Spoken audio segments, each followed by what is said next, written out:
deux parties. Une première consacrée aux lettres de Calamity Jane à sa fille, qu'on a longtemps considérées comme des lettres véritables tellement elles étaient belles. On a découvert après que c'était des faux.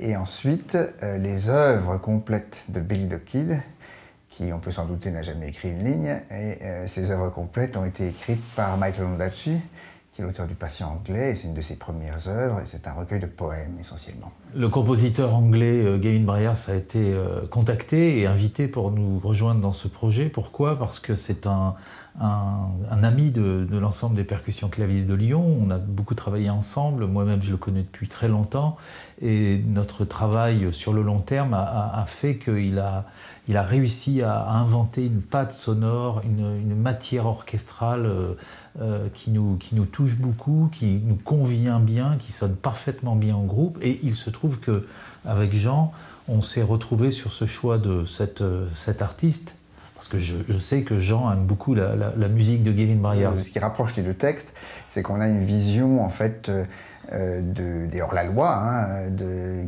notre enfance ou des westerns qu'on aime, complètement différente en fait, qui est plutôt une vision intime. Les lettres, effectivement, sont adressées à une fille qui est éduquée en Angleterre, et la mère parle de choses très intimes. Et du côté de Billy, alors là, on est plus dans quelque chose de plus lyrique, puisque ce sont des poèmes, et ce sont des hymnes, je dirais, à la liberté, au besoin d'être sans la loi. Voilà. Et ce sont des très beaux textes, mais qui viennent toucher quelque chose qui est beaucoup plus poétique que héroïque, tout simplement. Il y a deux parties. Une première partie avec juste une voix de femme et un ensemble, et puis une deuxième partie avec deux voix.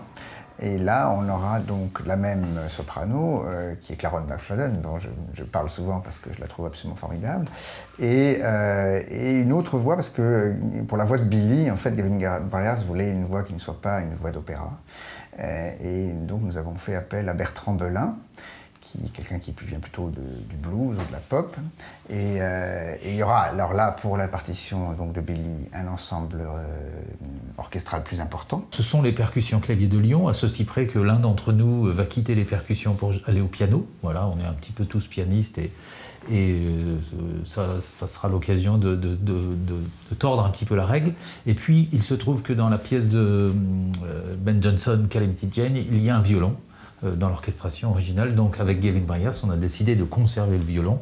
Donc ce sera les percussions claviers de Lyon augmentées d'un piano, augmentées d'un violon.